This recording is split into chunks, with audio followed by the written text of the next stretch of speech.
Welcome,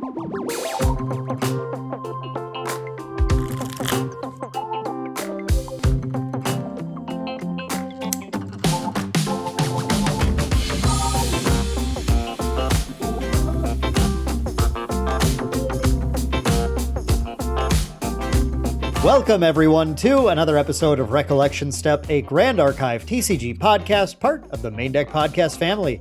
I'm Dan. And I am Taylor. Dan, how you doing? I'm doing good. It's been a crazy week. Let's see, when people are listening to this, well, we'll be past Christmas. So happy holidays, everyone. Happy holidays. Merry Christmas. Happy Hanukkah. Merry Kwanzaa. Those are all the winter holidays I know. I don't know any others. Unfortunately, I'm not as culturally in tune as I maybe should be. So just a generic happy holidays to everybody, no matter what you're celebrating. I hope it either went well or is going well or will go well, and that everybody had a really good time. Got to spend a lot of time with family and friends and eat some food and hang out and have a good time. So, but since not yet Christmas for us, Dan, yes. You actually played some locals again this weekend. What did you play and how did you like it? So I played a build that you and I had been trying to tweak up a little bit and test out and just kind of see where it's at, which was Wind, Slice and Dice, Ponytail, Merlin. We have a build that just goes to level 1 normally with a level 2 in there as well. This is a list. This has been kind of interesting to see. We finally have the results of the Fayble regional, and they were both kind of unexpected and also a lot of what we expected, I would say. Yep. We have seen in some of the events people trying out these like low-level Merlin strats, and it definitely seems like there's a number of different routes to take the deck that people are just trying to, suss out what's good, what's not. I went 2-1 at our locals. My list beat Razorgale. My list beat it's pretty good into Razorgale, actually. Yeah, I mean, it is. And we have to appreciate that as Razorgale haters, I think. Yeah. I think we can label ourselves that. I always appreciate it. It beat a Seiryu, a player who is less experienced than Seiryu for what it's worth, but still had some chops, was able to fight in there. And then I went 2-1 against Maindeck Mitch on a CL, one of his many CL variants, Fire CL. That was an interesting match. That was really fun. In that match, you're able to kind of do a lot of the, like I was using Excalibur to make 2 poison daggers. I was doing the fun stuff. Let's go. But alas, he took it. Did I say 2-1? I went 1-2. Sorry. Yeah. 1-2. He took it in game 3, even though I had 1 life short. I got him to pop the Serene on level 2 at 24 damage on him out of 25. Ooh. And he stabilized because he's doing some silly stuff. Very goofy indeed. That I don't want to talk about yet, just in case it ends up being like some secret London tech or something for the team, but I don't know. But I can say that this list, I think we've decided to go ahead and do a profile of it. So we'll get a profile that lists up, hopefully, if you're listening to this when this releases, within the next week is the plan, to kind of get that out there, start getting a couple of profiles. We don't do a ton of profiles on the channel, but I like to get a few out there. And I know people really like Ponytail Merlin. I like the direction that we took it in. So I think it'll be a fun list for people to take and then iterate on. Mm-hmm. Yeah, for sure. I mean, that list is really cool. We really leaned into a lot of like her really good mechanics with that as well. Just like not necessarily trying to accumulate all the Sheen, but really taking advantage of how she plays with it and getting some extra damage procs off of Fractured Memories and enabling her tokens like Crystal Vein Awakening and Shardwing Searchlight. That's a little bit of a mouthful. It's a tongue twister. That list is sweet. It's very cool. Definitely take a look at that when Dan gets the profile up. That'll probably be up. I'm not going to give you, Dan's schedule because I don't make his videos for him, but I'm hoping it's up before New Year's. We'll see if that happens. It's possible. So we'll see. It'll be tight. We'll see. It'll be up shortly is the best way to put this. Here's the issue is that I have a number of other, I have some content creators who have reached out about some end of year collabs and stuff. And I've got something going on in the ensuing week here around Christmas time that we can't talk about yet either. So yes, yeah, it's a busy schedule. It might end up being one of the first videos of the new year instead, but we'll see. it'll be up, and then you guys can watch it and you can let Dan know how off the mark he was with this list or how insane it is. It's dope. It's really cool. I think it's good. I think in another meta it would be very, very strong. Yeah. Related, we figured out that PTM, not necessarily short for Phantom Monarchs. I mean, it could be, but the secret revealed. More likely is that it is an acronym for Ponytail Merlin to help you differentiate between Kingslayer and the new Merlin from the Recollection deck. Exactly. I think this was the deep lore that you've been waiting for. Yep. The secret meaning of Phantom Monarchs, not Phantom Monarchs, PTM. It's Phantom Monarchs. I'm pretty sure they were like, okay. So Syl sits down. He's like, I'm going to give Merlin a ponytail. Like, honestly. Yeah, of course. Stroke of brilliance. Yep. Wonderful move. That's what everybody wanted. Yep. So he said, okay, so her new name is Ponytail Merlin. So that's going to be the name of the set. And then he goes over to Belle and he says, Belle, I need you to come up with, I can't call the set Ponytail Merlin because, there's... Okay, first of all, he could though. If he wasn't a coward. If he wasn't a coward, he could. I think we can all agree on that. Well, but these, there's like Alice and some stuff in here and stuff. So it's like, I got to get a different name. So like he says, okay, Belle, so it's PTM. You come up with a name that like kind of works with that, I guess, instead. And thus Phantom Monarchs was born. So that is, I think that's, I think they like to say that Lineage Break is like the lore podcast, but we're going to take the crown here. Are they really diving into secrets like this? Like, no, they're not stealing Belle's thunder like we just did, to be fair. If I may, I'd like to say that I believe their crown has been fractured at this point. you may actually. I will allow that. So yeah, today on the podcast, we're going to get into some B&R changes or lack thereof. There was a list released earlier today as of recording. We were recording Monday the 22nd when that was sent out. And then I think since 'tis this season, we're going to get into kind of our Grand Archive Christmas list here. What we're really hoping and wishing for from Grand Archive coming into the new year, and what we're hoping to get from Santa Sylidar and all of his elves down there at Weaves of the Shore. These are obviously not North Pole elves. They're like kind of like coastal elves or maybe tropical elves. I'm not sure. I'm very unfamiliar with elves outside of the North Pole, actually. So I'm not sure how that works, but we'll get into that and dive into that a bit. And I hope we've both been on the nice list this year so we can get what we want and maybe see that hat come true. But who knows?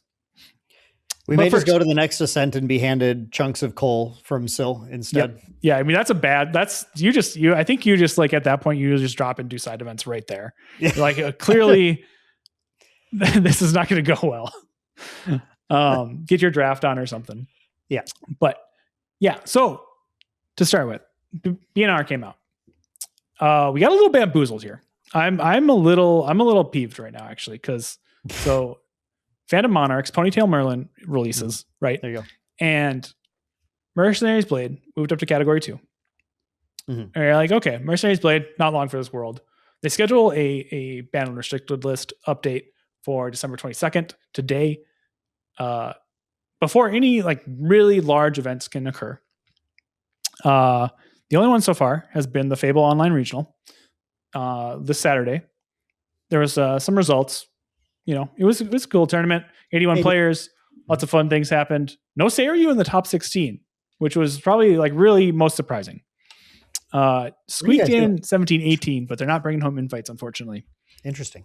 So that was a surprise. However, we don't see any Mercenaries Blades, right? Which is fine because then this B&R releases and there's no Mercenary Blade move to Cat 3. I feel a little bit like the wool is kind of pulled over my eyes though. Because I was really expecting, when I see, lately, I've been conditioned to like, when I see a card move up to category 2, I'm expecting it just be trounced in the next banned and restricted update. Because like, why are you moving it to category 2 if you're not going to just like remove it? especially when you have a scheduled announcement before anything's really happening in the season. Like, to me, that just signals that there was going to be a big old banning. And honestly, I'm okay that it didn't get banned. I'm pretty happy with that. Actually, I don't think Mercenaries Blade did anything wrong.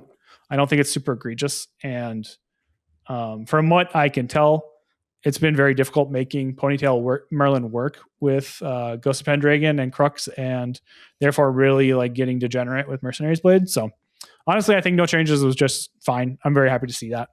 I just feel like the wool is kind of, I feel a little fooled. I feel a little bamboozled. You feel like a fluffy shopkeep, yes. Came out of nowhere. And So I have some thoughts about this too. I definitely agree. Like, you and I were on the same page. We saw the Cat 2 and okay, and another ban list in 2 weeks. It's just giving people kind of a heads up, all right, well, this is going to happen.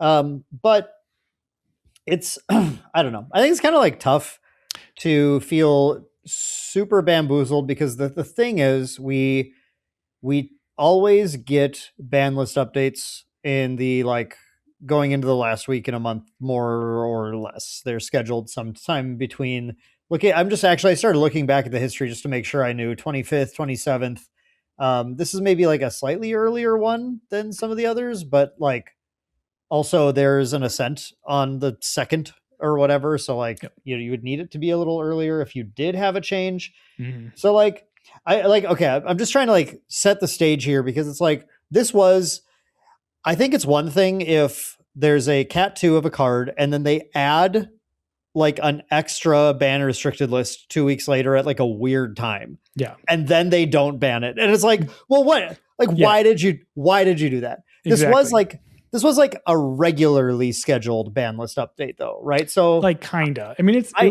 been 2 weeks since release. Yeah, but like I'm saying, they always try to do one, unless it's I think a week apart or something. I think maybe there's a case here. I think the time that's weird here is right after Boston is when they added Purifying Thurible to Proxy's Vault, and that had one on September 15th, and then there wasn't one the following week because why? Yeah.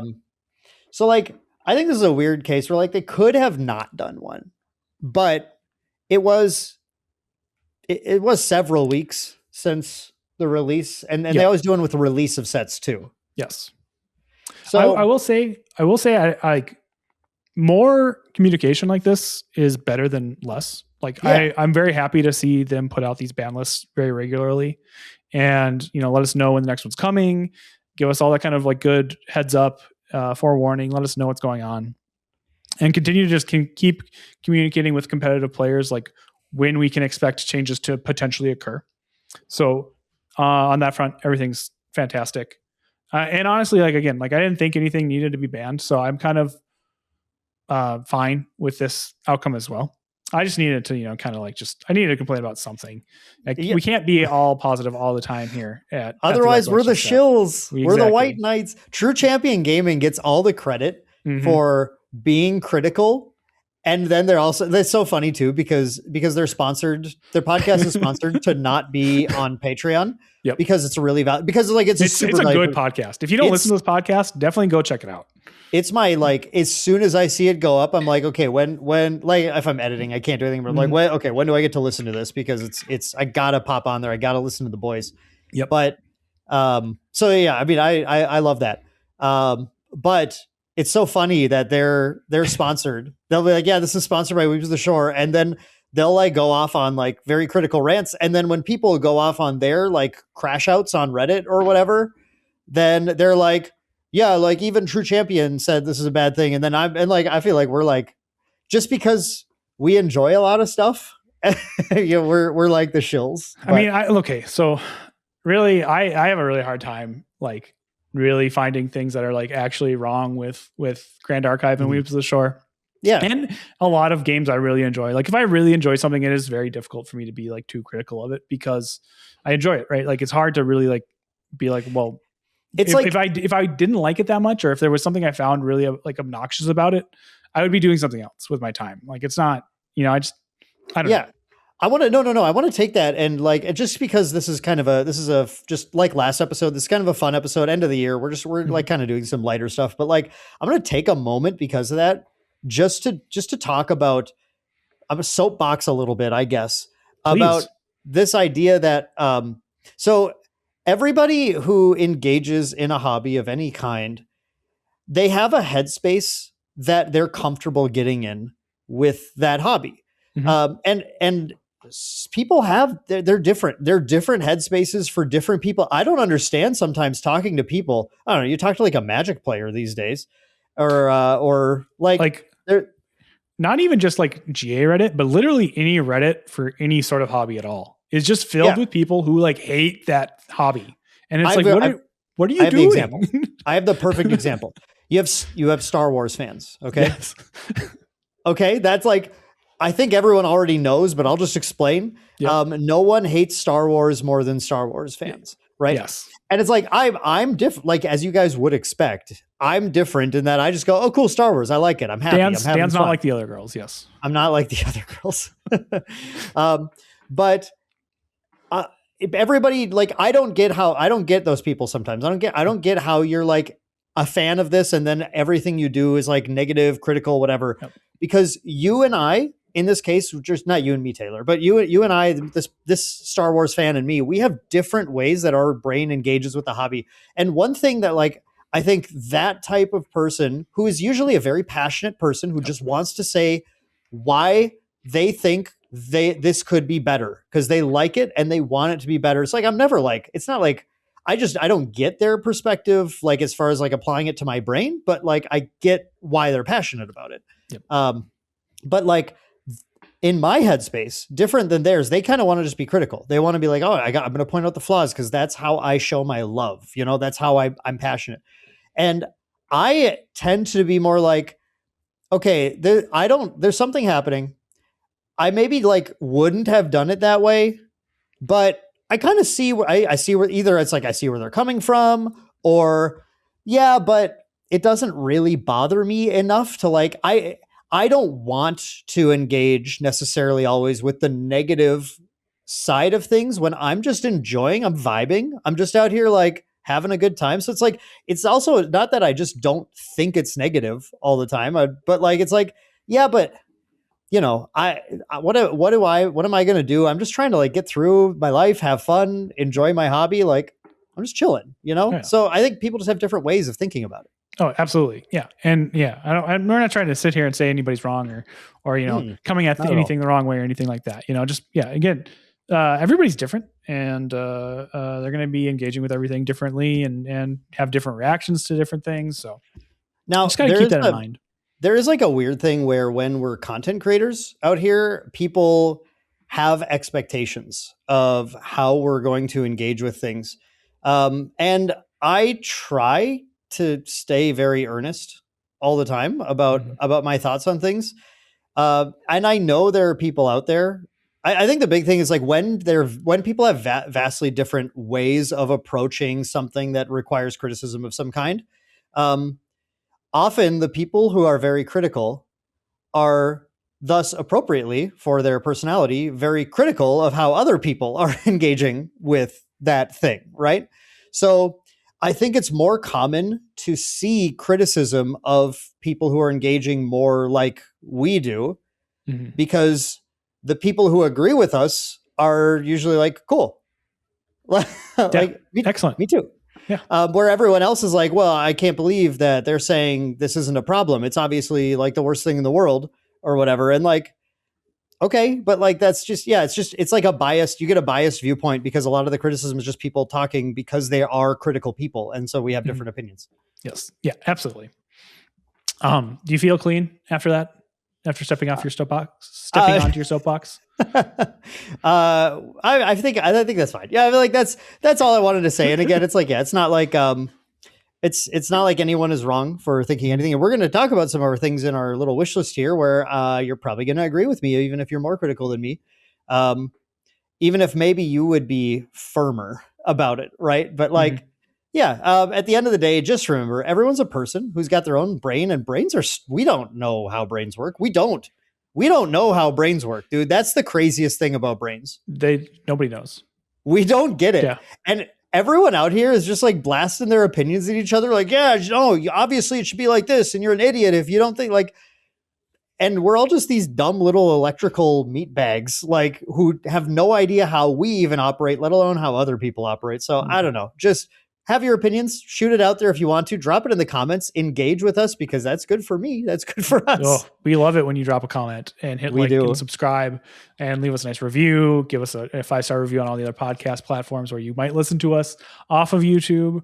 Just do all these things for us and help us out.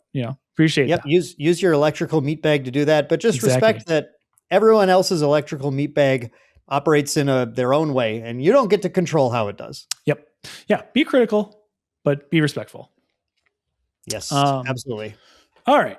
So we got that out of the way. We talked about the B&R. We didn't really talk about the Fayble regional, but honestly, it feels very much like a continuation of last format with the addition of some extra aggro.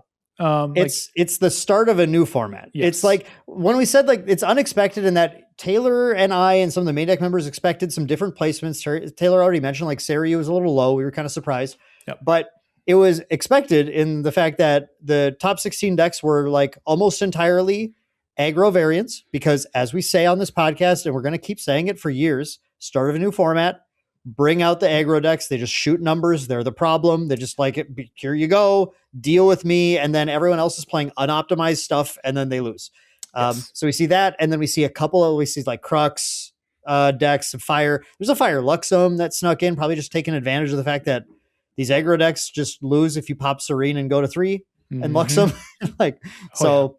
It's all just kind of like, yep, that's a new format. I don't think for this Fayble regional, anyone was bringing out their like mega secret sauce. I think we're going to see it in Manila if it's out there. Yes. We did see some Ponytail Merlin show up in Fire Aggro, taking second place. So that's great. We love that. Fimer's doing pretty well. It's interesting to see. I think if people refine that build, it's going to be pretty cool. It is more or less like the kind of expected Fire Aggro shell with a couple copies of Tweedledum added, which is kind of sweet. That's really fun to see because everybody cracking packs is like Tweedledee, Tweedledum are terrible cards. They're awful. And like, I think one of them is more playable than the other, obviously here. I'm questioning actually how unplayable each of them are at this point. I think, or maybe in relation to each other, because I still don't think they're amazing cards, but I think I need to take a step back and really like evaluate that in kind of the context of how some of these games are playing in this format. Oh, I see what you're saying, and I agree. Yeah, like I think they're both like. I mean, the stat lines on each of them as a base are very strong, right? Tweedledum is a 3/2 for 3 reserve, which has stealth if you're an assassin. Which is a lot, right? That's a very beefy unit that's very difficult to remove. Tweedledee is a 3/4 taunter if you're a guardian for 3 as well. That on hit, it's going to lose 3 power, but maybe all you needed to do is hit one time, right? Like, and then it's still just a 0/4 taunter after that too. So like, I don't think I gave these units a fair shake. There's definitely like some things you have to do to enable them, I think, to play pretty well with them. Then in main one, like enabling their class bonuses. Like if you can't enable the class bonuses, I think they actually are kind of, they're not really as good as replacement units, as replacement allies in these lists, but there's definitely a lot of power to be unlocked there, I think. And then in addition, one other list I want to kind of point out here is the Fire Aetherwing Diana that showed up at 6th place as well. Shout out to Destiny Clownfish. I was meaning we talked about this, Taylor. I was planning on putting a Fire Aetherwing profile out last season, and it was one of those things where I had the list, I've been playing it, I'd been enjoying it, but like stuff came up, it was busy, and it just slipped by. I just never had a week to like insert it, and that list, there was a short period of time where True Champion Terry was like, hang on, like, this is crazy. Because we were like, we were talking about it a little bit. Throwing some things over the fence.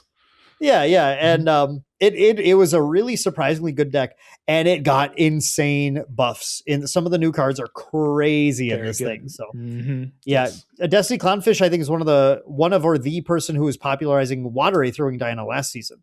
And then one of them, and then this season definitely. I love seeing them start off on this fire version too. It's just fun to see. Yeah, so if you're interested in these lists or any of the other placements from the Fayble Online Regional, go check out Fractal of Insight. That all those tournament reports are up there now. As you can go see all the placements, all the lists, all the cool things that are showing up. You can check out the things that pushed Sarayu out of the top 16. Is kind of maybe still my kind of takeaway from the tournament. But moving on. It's time to bust out our pens, our envelopes, our pieces of paper, and write some letters to send to dear old Sylidar Claus over in North Houston. I don't know what part of Houston Weeb's his offices are in or anything like that, I guess. But it has to be north to make the joke work. So that's what it's going to be. Yeah. Yep. Yeah. So I'll kick us off, Dan.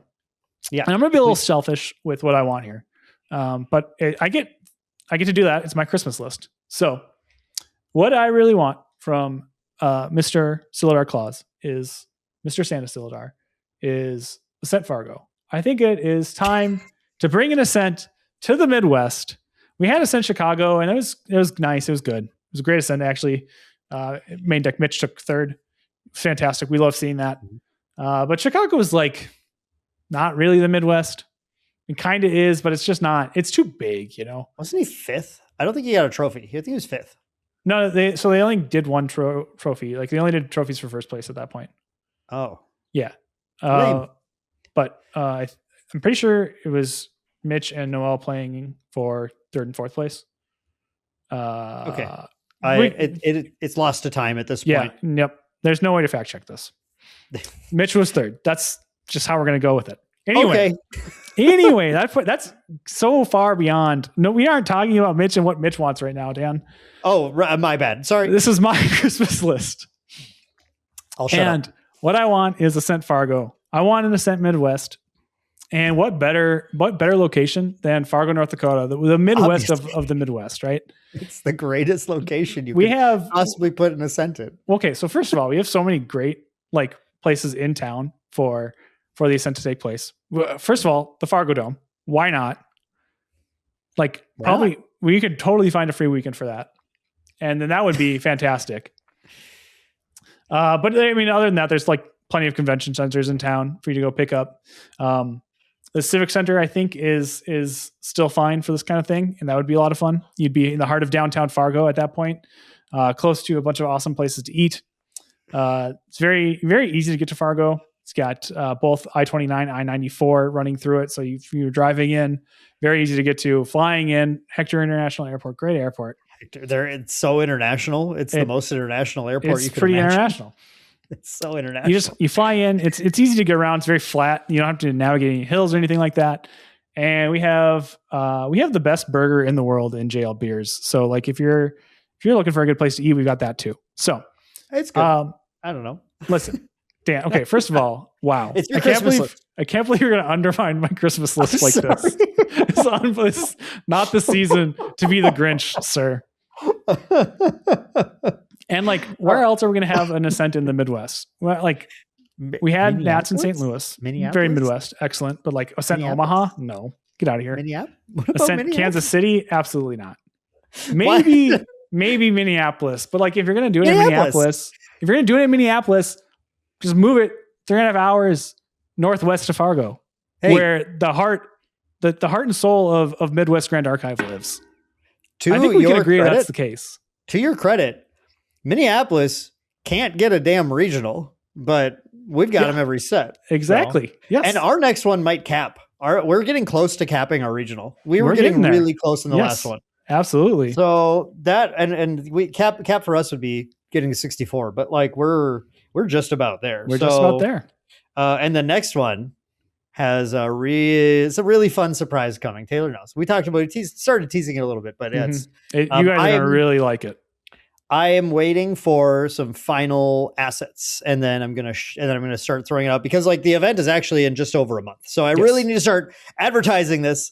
But I'm waiting for the final thing, and then I gotta place the orders and pray that everything arrives in time for January 31st, which is the next Fargo regional. Which, and if Taylor gets his wish, is just a stepping stone. Just a stepping stone. Here we go. Ascent Fargo. I think Taylor's got to watch out for some coal to show up for that one. But how does that make me naughty? Wishing for it Ascent. Come on. That doesn't. Yeah, I mean that doesn't make you naughty. But I have to say that I do feel like my first wish is I have to be realistic and say it's probably equally likely. Which I thought. Okay, and according to you, that means it's very likely, which is great. That's not what I said. First of all, that's not what I said. Because my wish is, I've talked about it before. In the next year of Grand Archive, I want Exia Arisanna. That's what I want. I'm going to prepare myself. I'm going to purchase Looking Glass Exia sites, so I am ready to go when my girl gets her insane blood potion shenanigans, Exia nonsense. She gets the battle worn look at level 3, bloody, beaten up, ready to destroy you. She's a powerful woman, and you're going to have to start respecting Arisanna when she gets the Exia advanced element. Thank you, Sylidar Claus, for delivering that to us. Once again, I take no credit whatsoever for any of it if it shows up. I relinquish all rights to that concept and idea to Weebs of the Shore LLC. Credit to you for manifesting this, getting your Exia sites, getting that ready to go. I think this would be very cool, obviously. I mean, who doesn't want to see Arisanna go immortal and just like bash in for cosmic outbursts for 30? You know, that sounds great. Yes. That sounds very cool. Big fan of this. I agree. This is probably about as likely as Ascent Fargo, unfortunately. No, but it would be quite cool. Shoot, I had some other really fun, dumb, snide remark to make, but I'll save it. You know what? We've had enough of them. Yeah, that's okay. Exactly. But good first wish list item, I would say. All right. Next up on my wish list, what I'm really hoping for Christmas from all the elves at Weebs of the Shore is for Merlin Brilliant Visage to be at the top tables of the upcoming metagames. And granted, this isn't necessarily something that they can deliver, but maybe that makes us like kind of the best wish list item, because this a lot is in my power, right? Like this is, as someone who travels to Ascent and plays in Ascent, this is something I can do to create a deck list to top these tables and really put Ponytail Merlin on the map. This is something Maindeck can do. We can put our heads together. We can come up with some lists and hopefully take the metagame by storm, win some trophies, win some prize spirits, and see what happens. And I don't know, maybe where Weebs of the Shore comes in, where Sylidar comes in here, is that, you know, maybe possibly there's been some rumblings that not, you know, Ponytail Merlin not quite ready for the big leagues yet, right? I don't know if I agree with that yet, but it's possible. That is a scenario that could happen, and in that case, you know, I need a little bit of help from Santa Syl to really kind of push her over the top and get her to compete with the likes of CL and Seiryu and Lorraine and previous Merlin Kingslayer and some of these other top decks in the metagame, right? So if we cannot by the teamwork and intelligence and skill of Maindeck put Brilliant Visage on the map, hopefully by the graces of Weebs, you know, we get there. I'm just going to make sure this is only Taylor for the comments, but Taylor now knows it's Brilliant Vestige. Oh no! Oh my gosh! But that's just for the comment. I would never have harshed your excitement if it weren't for the fact that this is on YouTube. And well, I mean, you know, they're gonna point it out, so I appreciate that. Yeah, they're gonna. It is Brilliant Vestige. I've gone back and forth between Visage and Vestige like 9 times at this point. Yeah, it's okay. Yeah. So it's going to happen again. Don't worry. So I just want to say that I think that that's a great wish. I think that one thing that's really fun about Grand Archive is that it's such an open-ended game and complex game as far as what your options are for playing things and when to time things and what to materialize, what to even play in the material deck or the main deck, all this stuff that I think there's a lot of other games out there where a new set comes out, new cards come out, and you're like, yeah, this thing costs 4. So it's really good when you play it on turn 4, when you have 4 resources. It's like, and it's like, it's really easy sometimes to be like, yep, that's so we find out within about 10 minutes whether or not this card is good or whatever, this deck is good or bad. And I think Grand Archive is not the case. And I think that, in fact, I messaged you this earlier this week, Taylor, or last week or whatever. I said, I think Merlin is one of those decks where people are still trying to find the optimal, not even just cards for sure. Yes, but absolutely cards, but the also lines, the times to play things, the things to do to get the most game advantage, and not just cards, but just like winning the game. And Merlin's this deck where like so far, depending on the build you play, but you like have a lot of cards that you might consider for a material deck that are like not plussing you. They're actually like dealing damage in some way, or she's got 2 resources to juggle. And it's like, when do you go for one resource versus another and stuff? And like, I would not count her out of anything yet. I wouldn't count her out of anything, but I would say that it's going to take some concerted effort, just to find this kind of like optimal line, optimal list. And, yeah, I mean, just keep working at it, because hopefully we can get that Ponytail Merlin to win an Ascent. I think Taylor would love that. Absolutely. Daniel, what is next on your wish list? I'm going to go away from winning Ascents. Okay. I'm stepping down. I'm no longer going to try to win Ascents. That's my wish. No, that's actually wish granted. Yeah. Okay. Well, that was another fun episode of the podcast, guys. Thanks for tuning in. I'm going to go cry. I'm going to the casual table. Okay. Which I'm hoping starts to exist a little more for Grand Archive. And so I want to see more people engaging in Grand Archive in a casual sense. And that's not my specific wish, though. I have a wish that I think will help achieve that.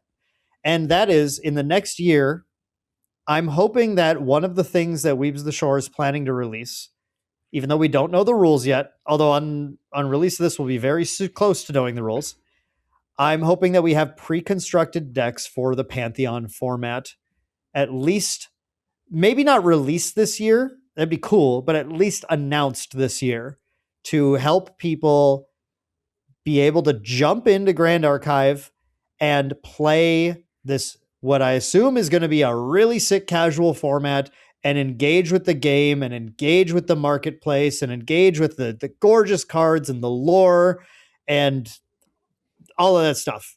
I think having precons for Pantheon at some point here will be just a huge component of making this format take off and function, where a lot of games try casual formats, but they just don't give them enough love, and they don't give people the entry point, and they don't really do very well because of that. So that's my wish. I would love to see that for the game and for the casual format and for everything. That's an excellent wish, Dan. Grand Archive has done an insane job, like supporting the competitive format, supporting the organized play system. Omnidex is obviously like the gold standard of tournament software and reporting, and just honestly, like any sort of like digital not tracking, but like digital confirmation of what's going on in the game, right? Like no other game comes close to this at all. Like just does not even, they don't even try. And so like Grand Archive and Weebs have done an insane job supporting competitive play, organized play, getting local game stores in there and getting set up, right? Like they've just knocked it out of the park. Where they've kind of struggled is getting like players to play at the kitchen table and kind of just play on their own outside of the store. with their friends, kind of just as they go. And to be honest, that's a really difficult thing to do, right? Like, yeah, it's just like you don't hear about that with other games in the first place. I think that's very rare in general, outside of like Magic the Gathering specifically. If you look at other games, a lot of these games have like starter deck products similar to what Grand Archive has, but usually those starter deck products are ways to put tournament playable cards in a prepackaged format so that players can buy them and know exactly what they're getting, right? They're not actually like meant to serve necessarily as an introduction to the game in some cases. In a lot of cases they are too. I don't want to get like, too far down the weeds there, but there's like, I think like Bandai games are kind of the most egregious example of this, of like starter deck products that are just there to like put certain cards into players' hands. Mm-hmm. Whereas, you go to Magic the Gathering, you go to even like Flesh and Blood, you go to Grand Archive, their starter deck products are there to actually like learn the game and teach the game to players. And that is like step one in kind of like creating an environment where players will play your game casually and just be able to kind of pick it up and go. Step two is at least these days, is providing a little bit more kind of structure to that, I think, so that players can kind of come together with a common language already in mind and figure out how to play these games together. Like back in the 90s when Magic was first released, you had a ton of people playing kitchen table Magic. In fact, that was like the most popular way to play the game. And honestly, it still is. Like that's by far the way the most, like the largest way people interact with the game by a very wide margin. And they have that like in place mainly because they have the benefit of being the first trading card game on the market that it like blew up and was successful. All these other games really, I think, have done a pretty good job of like getting in and creating like a competitive scene and having like good local game store integration. But like, it's really been difficult to kind of break into the casual scene the way Magic has. So yeah, I would love to see kind of where Grand Archive goes with this and how they can get other players kind of interacting with the game and looking at the game from a different perspective and just kind of vibing with the game in their own way. And to your point about starter decks, I think there are YouTube channels out there of people, at least one person and comes to mind, who make content very critical of lots of game starter decks, who have a very, very strong opinion about how a starter deck is best formulated for a game. And I don't always disagree with all of that particular creator's criticism, but I do think that, like, at the end of the day, there are different ways to do it that all have costs and benefits and risks and consequences and stuff. I think one issue with the way Grand Archive's starter deck level products is that, while they are good at getting you kind of the basics of getting this champ up and running and kind of showing you, okay, these are how these work with some usually somewhat simple cards, although Grand Archive's a complex game. And so like hand someone a Diana starter and it's like very different than some of like the Sylvie starter from Dawn of Ashes or whatever. It's better, but like different. But like, I think then you do have very valid criticism from people about like, well, this isn't like good. Like it needs a lot of work to get to the point where it's good. And part of the problem with that is just the fact that we have one format in this game and it is a competitive game and a competitive format. And so like, there's no product to hand someone where it said, you'll learn the game with this and they can go, cool. So I can go play with people and win. And you say, yes. Cause right now you say that, well, no. You can go play with people, but you're not going to win. You got to understand that. And so we would love a precon that is like, yeah, no, this is for Pantheon. You play this with them and yeah, sure. You might win. Like, great. Like, yeah, that's something that's missing for sure. Mm-hmm. But sorry, plenty of time on that topic. Taylor, what is your next wish? It's time for Lorraine to make another appearance, I would say. And that is my wish list. And this is maybe the wish list item that is most likely to come true. And honestly, hopefully it comes true as soon as Radiant Origins releases in the spring, right?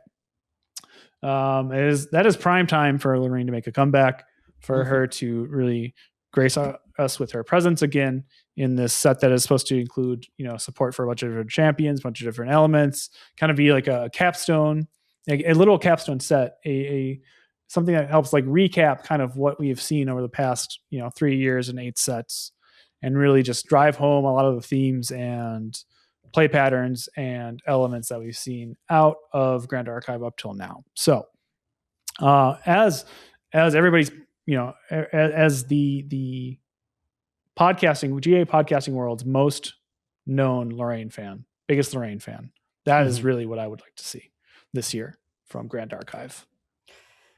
Yeah, great. No notes. Yep. I hope we see more really Lorraine there. too. Yeah. What would I add? It's she deserves some more time in the spotlight, even though she has won the most Ascents. Still deserves it. She's great. Well, the thing is, she's won Ascents, but like she hasn't had any new bling.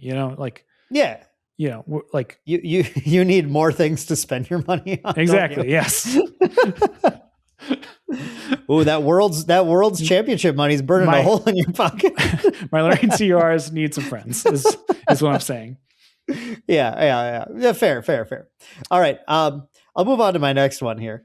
And this is, I don't think we need to go on for too long about this, because this has been a hot button topic in the community for a couple of weeks, for sure. But I just want to say I am with everyone on this concept of, I would love to see some continued iteration on how booster packs are configured, basically. How booster boxes are configured, how hits are configured. I think there's no problem with just sitting back and going, hey, what works, what doesn't? Let's keep improving things. I am 100% on board with the sentiment that, other than the fact that we had some short printed regalia in the ultra rare slot, which, very unfortunate. Yep. I'm down. I agree. Unfortunate. I still think the opening experience in Phantom Monarchs has been the best one yet. And I say this as someone who cracked open 2 more cases last night. And I posted my hits on Twitter. Taylor hasn't seen, because I haven't seen not them. on. What'd you get? Okay, I got in the one case had a Curio of the Exalted 04 Interceptor or something. That was okay, yeah. It's not in front of me. Chamberlain Toad? Nope, not the Toad. The Norm Exalted one. Okay, yes, yep. And it had a Cruxite Looking Glass. Yes, let's go. Nice. And it had a Lost Providence. That was a good case. Ooh, great case. And then the second case, ultra rares were so bad. The second cases URs were like 2 ethereal projections, 2 ombres, Awaken ombres. Yep. Two wake up dude. Awaken hombre. And then it did have a Palvor sword, and I didn't pull one yet, so I was like, okay. Ooh, that was nice. Yeah, that's nice. Yep, yes, that was good. And then the last one was Jabberwocky. I was like, wow. Yeah. My URs were rough in this case, but at least I got the Palvor. I still don't have a ticket to the afterlife. But that case did have a CSR Bandersnatch, no frog. Yeah. Okay. Good hits though. You had a CSR one case, Looking Glass Sight and Curio in the other. We take those. And Absolutely. I think it's this edition of the hitting Curios, hitting Looking Glass Sight, like at the same drop rate. I think the big thing for me in Phantom Monarchs is adding in this 1 in 15 boxes drop, the Looking Glasses. That's in addition to the CSRs, because now there are just fewer. If you're a person who buys a case, there are fewer cases out that just didn't have like any one cool hit in it, Yes. Yep. And I think that was huge. I think that was a great iteration. I think there's room to continue doing those things and to continue iterating on those things and drop rates and numbers of URs and all that stuff. I'm down. I'm like, let's look at it. Let's talk about it. I just opened up a box of What's Rush it of called? Icor. Rush of Icor. I'm good content creator for that game. I opened up I opened up a box of Rush of Icor, and like frankly though, it was so much fun to open that because the hits were just like boom, boom, boom, cool thing. And like the thing is, a lot of those probably like aren't like worth a lot, Yeah. but they were fun to see and fun things to chase, and like, so like it just reminds you like, yeah, there are different things that can be done and looked at. And the nice thing about Weebs is that they're always like, they are listening to feedback, guys. Yeah. No matter how you provide your feedback, keep it up. They're listening to feedback. They do make iterations, but you got to remember it's a slow moving ship, right? Weebs is actually one of the most agile at moving it, as we saw from the addition of, since our last episode, the addition of the reprints of Looking Glass and Lost Providence in Radiant Origins, in addition to reprints of Grand Crusaders and Quicksilver Grail that were already planned.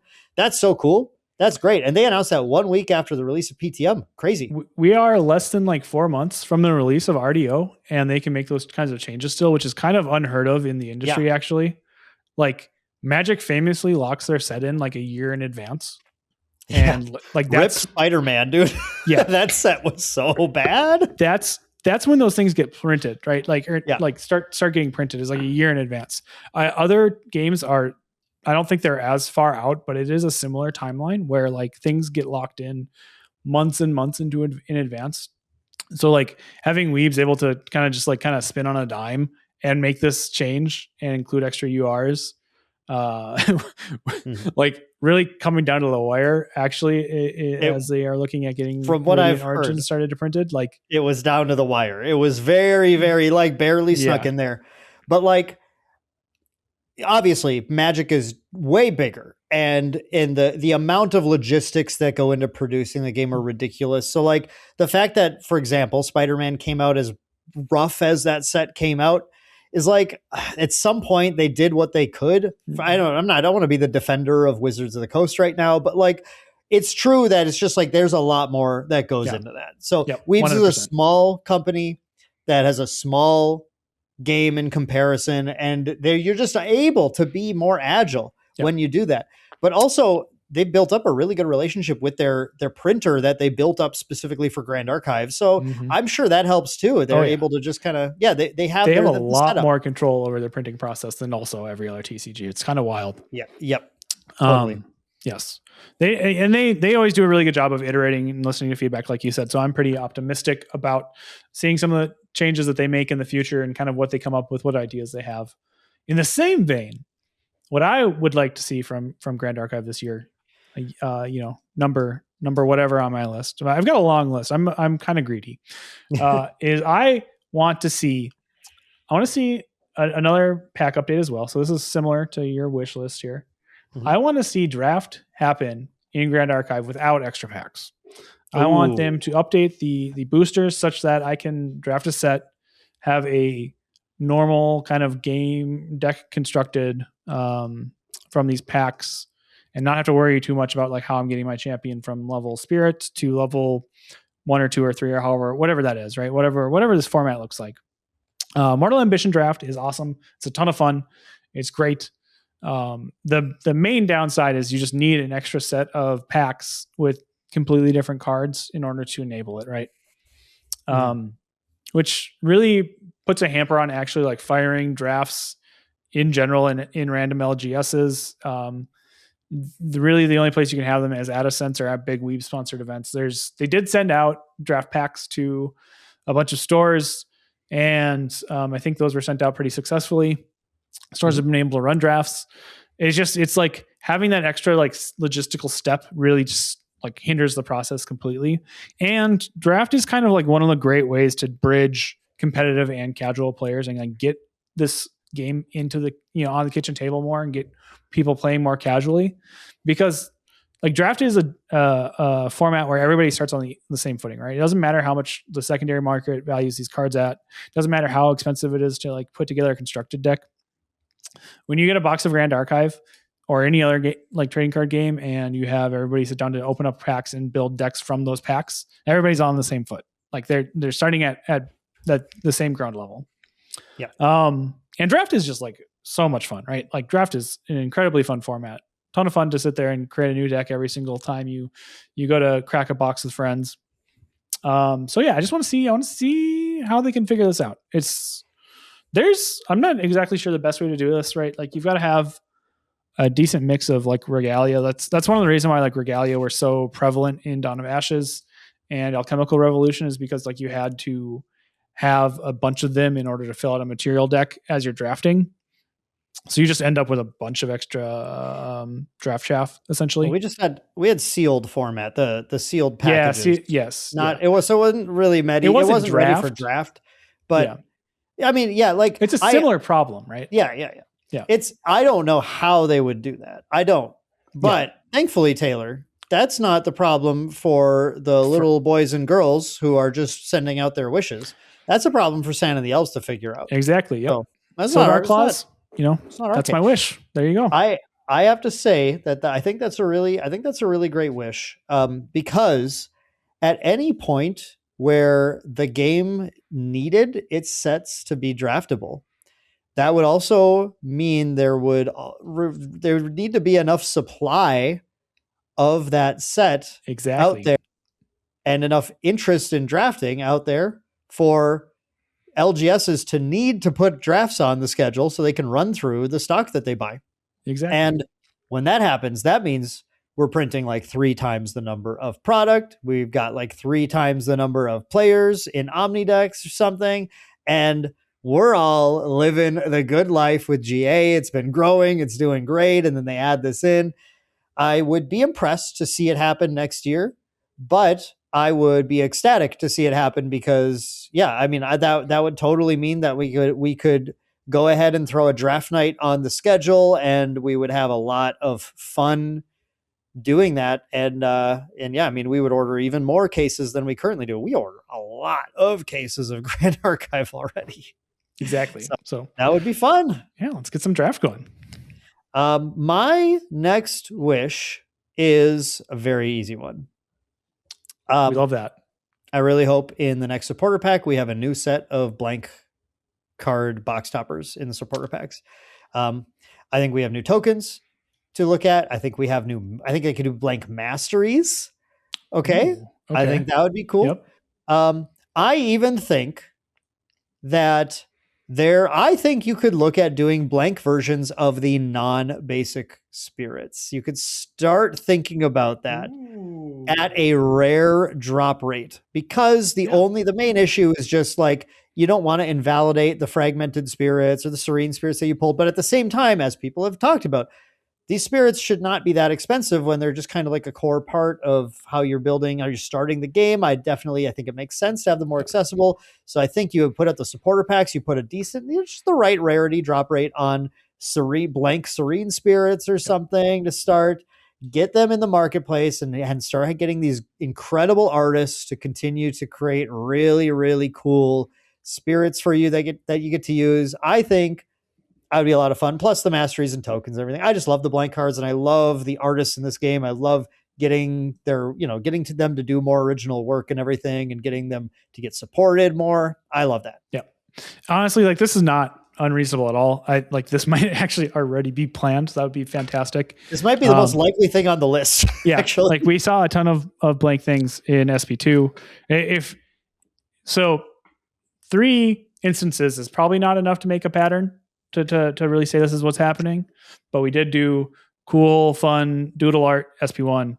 SP2 had blanks for tokens and basic spirits. SP3 went back with a cool alt art kind of thing with the chibis. So SP4 very well could be more blanks, right? More blank. We've had a lot of tokens since then. Let's get the fragmented, the fortuitous, the serene spirits in there, or some combination of that, right? Spirit of purity. Blank Spirit of purity. Probably not. Hopefully not.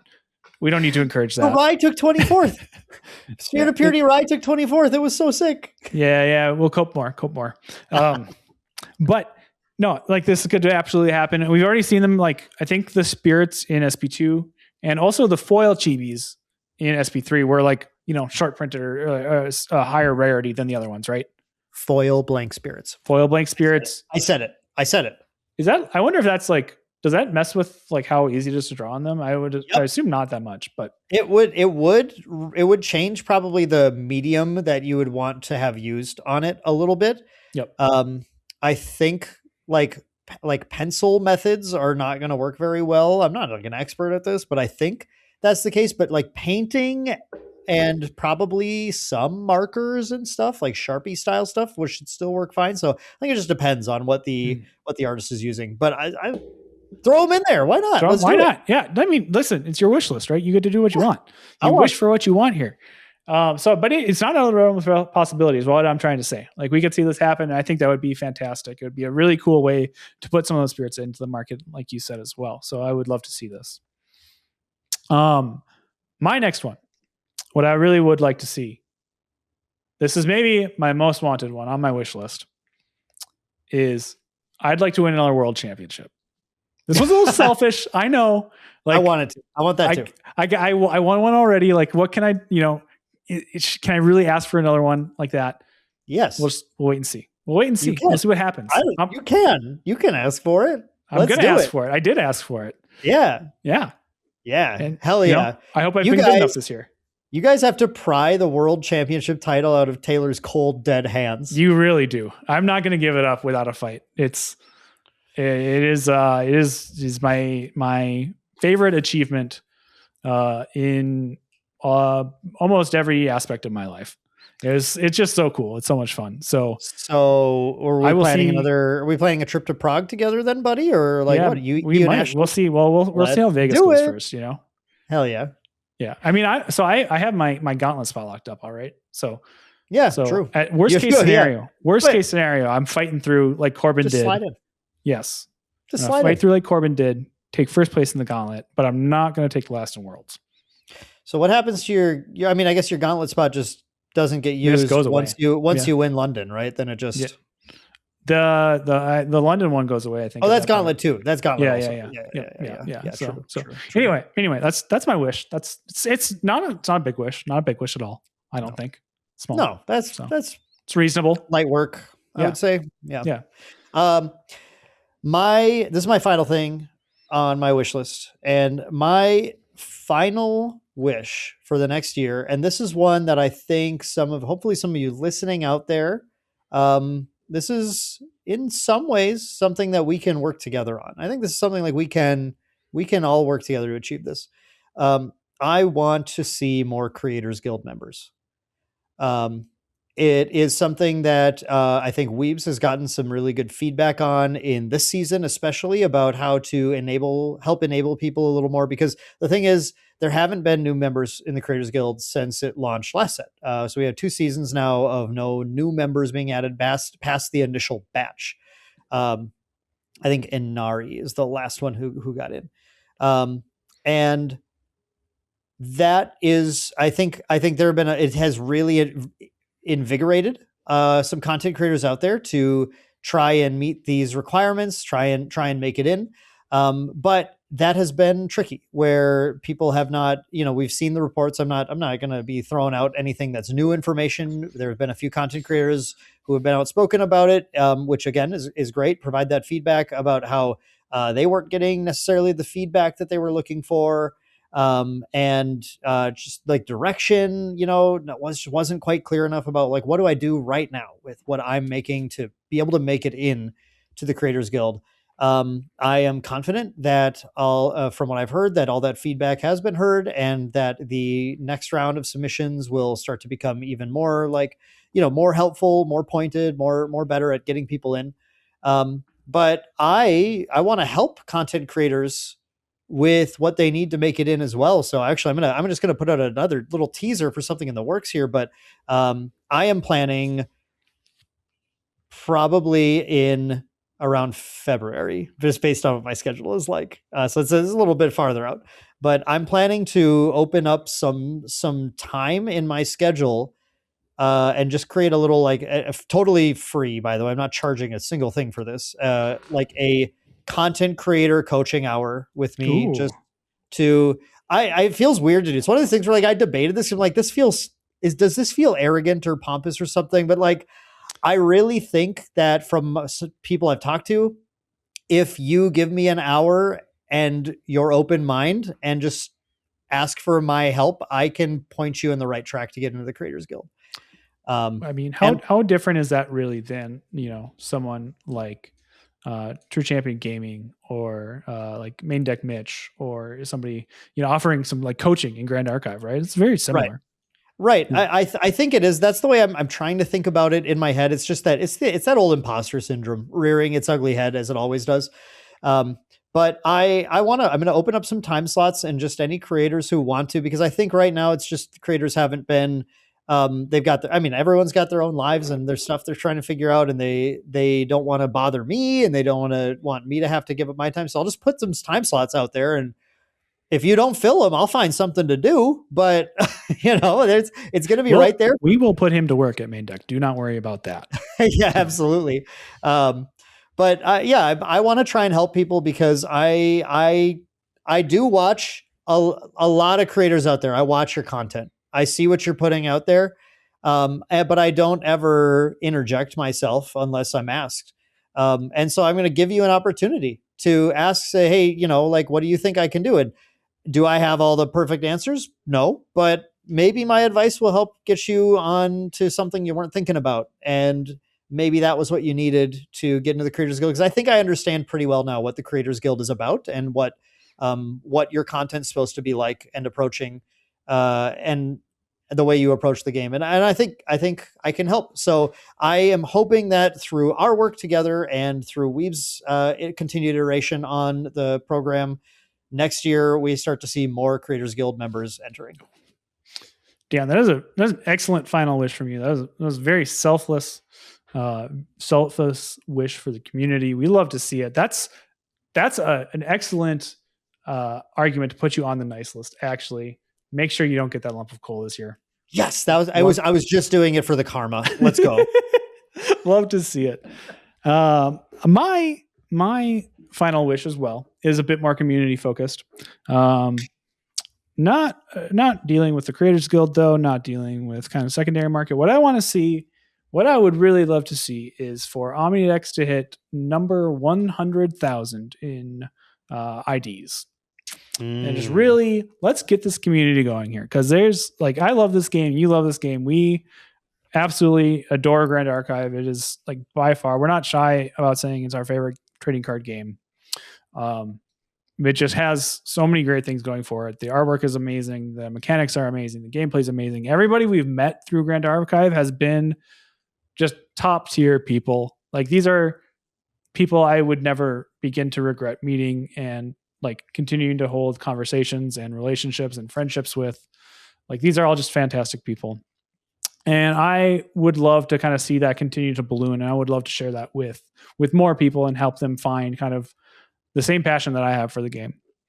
And the best way to do that, or maybe not the best way, but what really would help kind of balloon that and what would be awesome to see would just to see people continue to sign up on Omnidex, come to events at their local game stores, go to Ascent, go to regionals, just find cool ways to interact with the game. Play at your kitchen table with your friends, even if you're not on Omnidex, right? Like just find a cool way to interact with Grand Archive. And this is definitely an appeal to Mr. Sylidar Claus, I would say, because like he and the rest of Weebs, the elves at Weebs of the Shore, I feel kind of bad calling the rest of Weebs of the Shore elves because like clearly they're all very cool people as well. But like, sorry guys, that's just how the North Pole works. I'm sorry, but we didn't make the rules. I don't make the rules. But Syl literally made the rules. Exactly. Yes. Well, I mean, like Nog also made the rules, right? Syl was not the only person who made the rules. Nog codified the rules. Okay. Well, we'll get clarification maybe someday on who actually made the rules. Anyway, what I just want to continue to like kind of share this game with people and share my passion for this game with people and help other people find the happiness that I've found and the good times I've found with this game. So I love that. That is a great wish, Taylor, to end on, because that's what we all want. For this holiday season, it's all about remembering that it's all about our experiences in life. Going back to the whole electric meatbag thing, we're just electric meatbags, and we're trying to get the signals that make us feel happy. whatever that means, whatever that we don't know. We don't know how brains work. It's so weird. I'm sorry. I study. I don't know, people like random background. I studied neuroscience in college also. And I'm like those classes are like, well, this is kind of how we think it works. Oh, cool. Great. This is a great science. There's a lot we know, but a lot we don't. And at the end of the day, the best thing you can do is be cool to each other. And everyone just try and enjoy yourself without infringing on anyone else's electric meatbag happiness. And so I hope everybody continues to kind of follow this guiding light that Taylor is posting about just the community's awesome. Keep getting people in, keep showing people the good news. Hopefully we got these Pantheon precons. Ooh. Hopefully we have this improvement of the booster packs. Hopefully we have Ascent Fargo where everyone's going to see how great JL Beers is. Like we're just going to have this community building and growing and enjoying this game together and having fun and love and light, loving the game. And that's what the season's all about here. Being cool, having fun, love it. Absolutely. So thank you all for listening this week. We hope you enjoyed the episode. We will be back after the holidays, after Manila, I think, takes place. So hopefully we'll get some sweet results from that. It's going to be like right on the... No, this will be after it. This will be after that. It'll be after. Yep. And if it's not, we'll wait because it'll be close enough. It'll be after. It's after. And so hopefully what we're doing is we're going to be going into the results of Ascent Manila, our first major event of the PTM season. Yep. Hopefully all those brews are popping off and we can talk about the spice that we found. Talk about who finally managed to make Chessman Alice work and bring home some hardware and cardboard, actually, because honestly, the prize spirits are way cooler than the trophy. The trophy's really cool too, but prize spirits are where it's at. Anyway, thanks to everyone for listening. We got to get going. We have cool holiday festivities to check out, and we will catch you in the next one. Thank you for listening. Bye, everyone. Happy holidays.